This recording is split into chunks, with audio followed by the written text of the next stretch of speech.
This week I will continue making parts for the railroad switch we have to rebuild.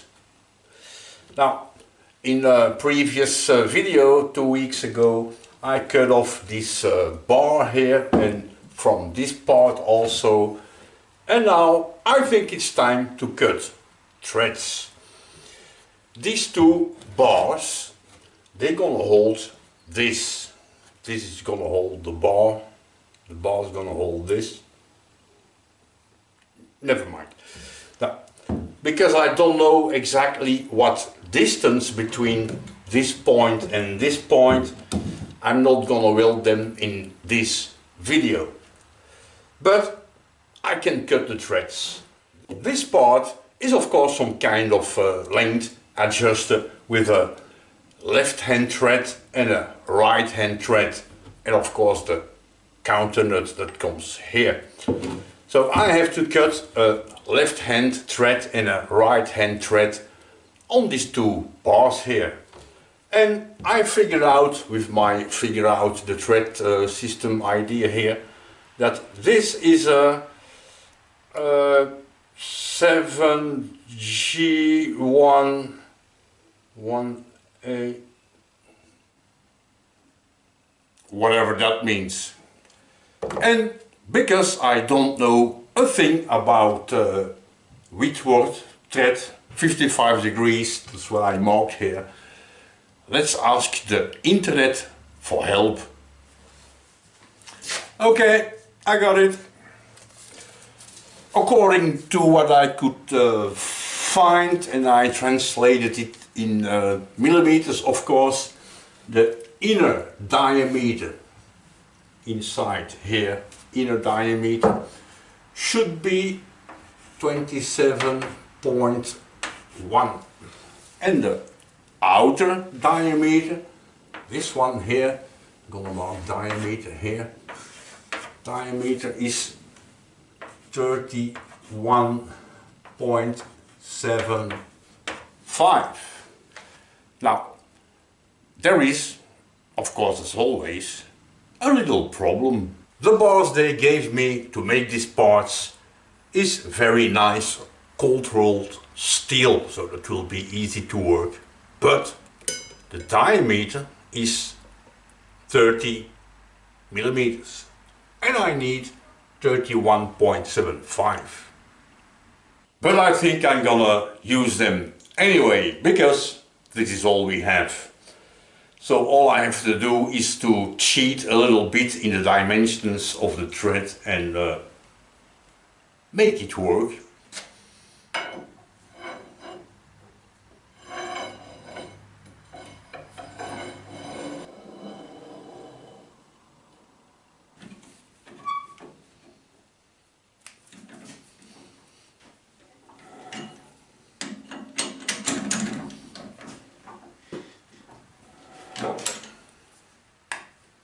Some time ago, Dominic gave me these 55 degrees thread cutting inserts.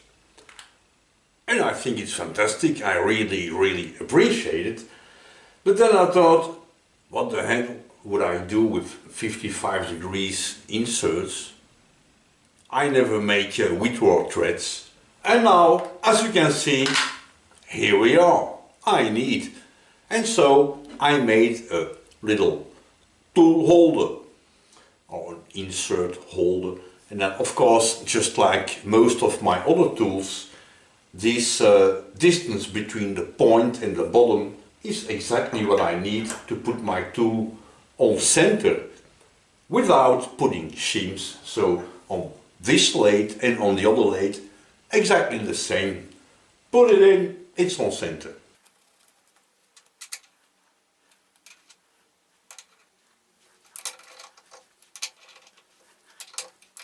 And while we're here, it's maybe also a very good idea to set the top slide at 55 degrees, because for the moment it is 60.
Hola, I was really close to a mistake here. This little high precision line with chalk is where I have to stop cutting the thread. So I thought, because it is half the length of this part here.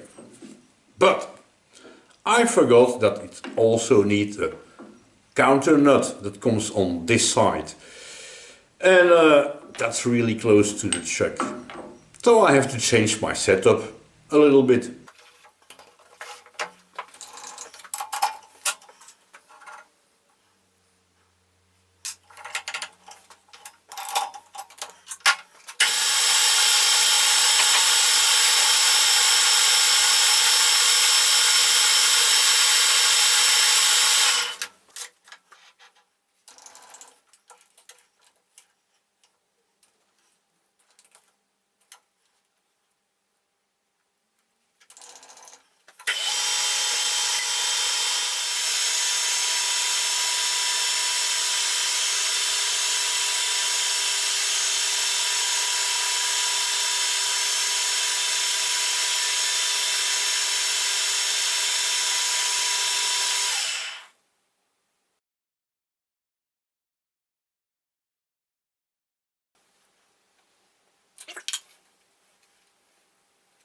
This thing needs 7 threads per inch.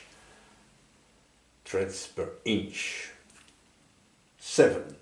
We set the number 5. No. 5. E.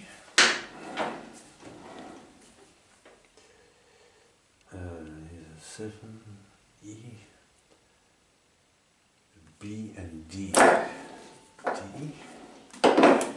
B. Slow down the speed.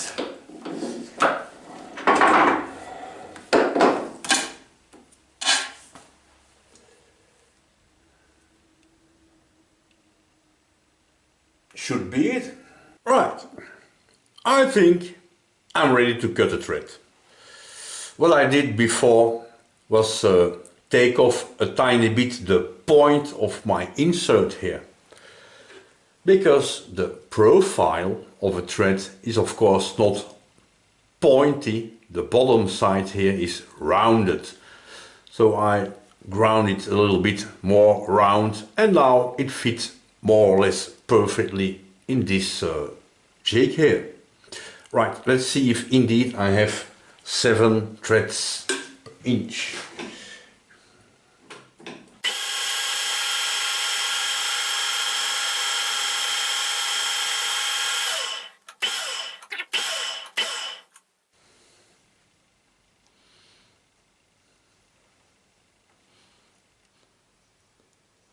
Nope, not at all. After a little bit of research, I think I figured out what's happening here.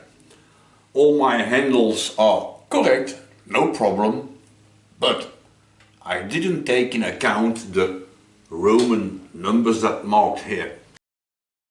But no problem, the meaning of these numbers is very clearly explained on these tags here in the cover of the machine. Except on my machine. But luckily I could find a picture and a drawing on some kind of forum, so I'm saved. Now, to change from metric to imperial, all I need to do is to switch these 2 gears here and double the big one, because one is 127 teeth and I need another one behind it that is 120 teeth that I don't have yet, but I will make it in a previous video, out of this piece of an I-beam here, because that's all material I could find. So I bring you back when it's done. And here it is. And as you can see, it even fits.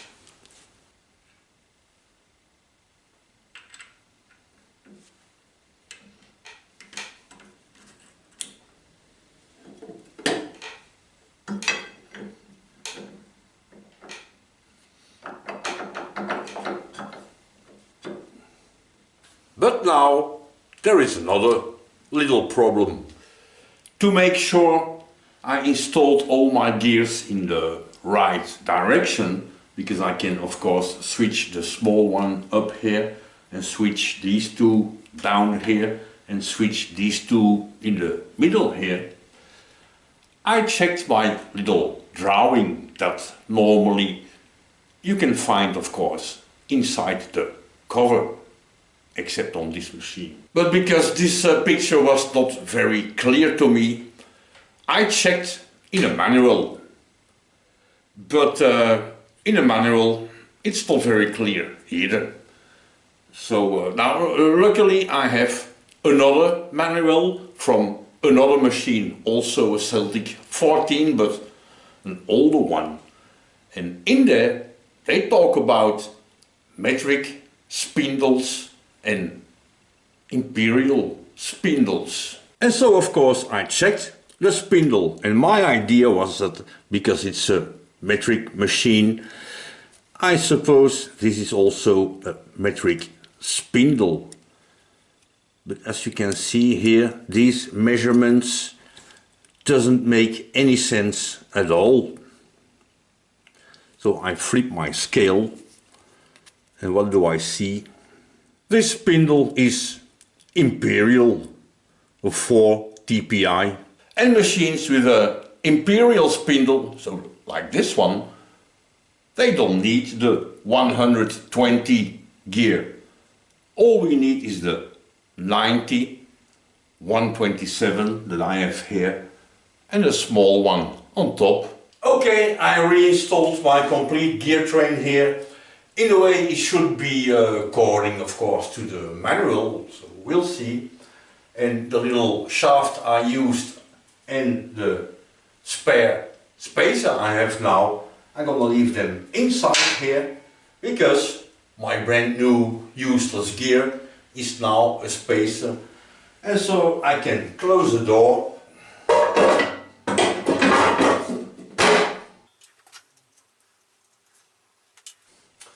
And of course also reinstall my workpiece. Alright, everything is set up and ready to go. First of course I'm gonna do a tiny little cut, just a little part, and then measure just to make sure. You never know.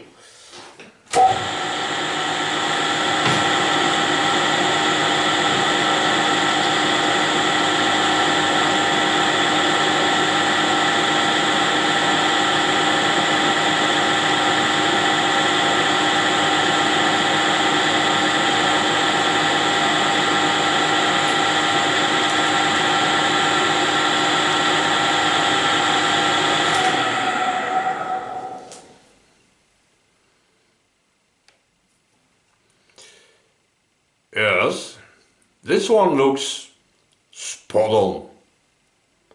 Right, let's make threads over a length of 110 millimeter here.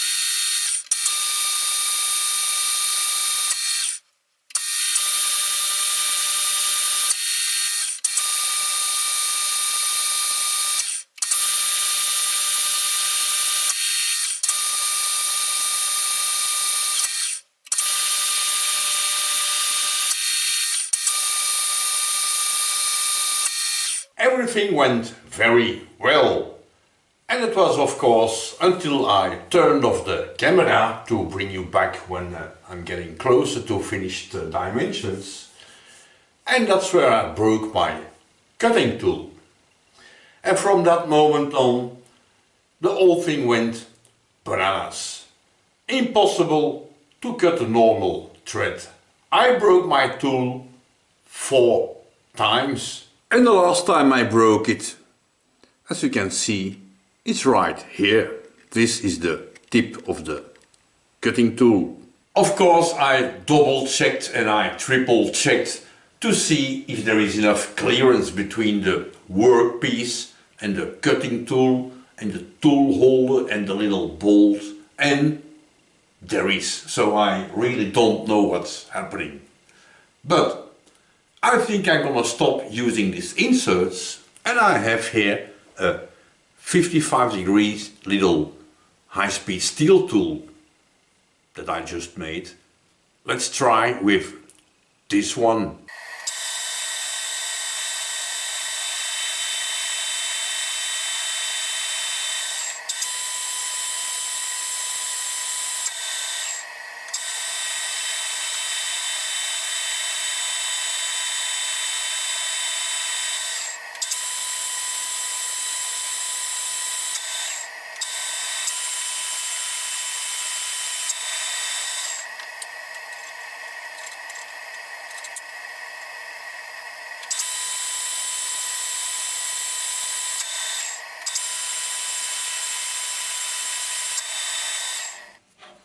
Alright, this one seemed to fit just fine,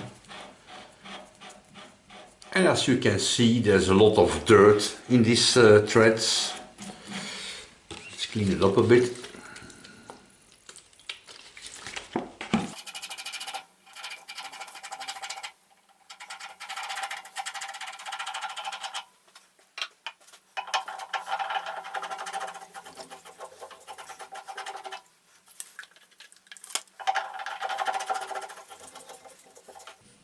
Ah, shit.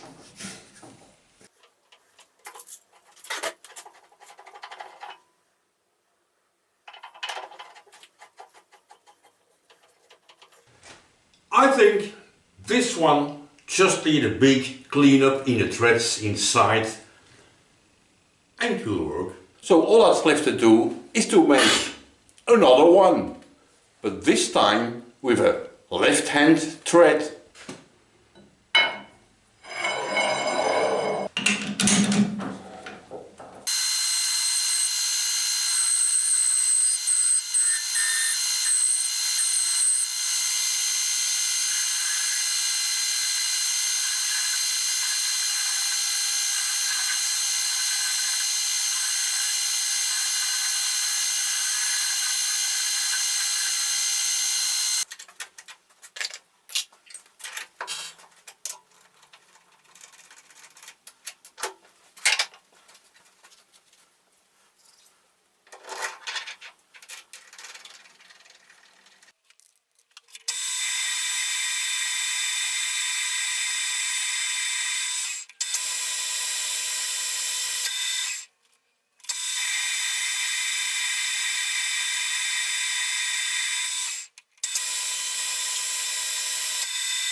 All right.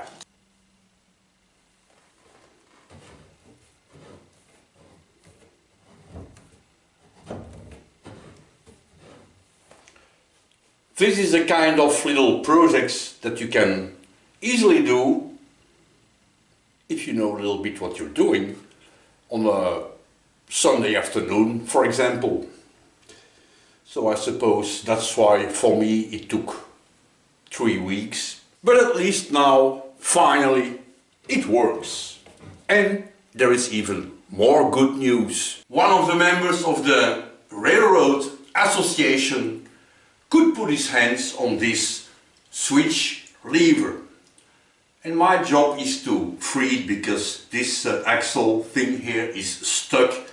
It doesn't move. And I have to take out this bar and put in this one, but also adapt because the width isn't right. So this thing will be an upcoming project.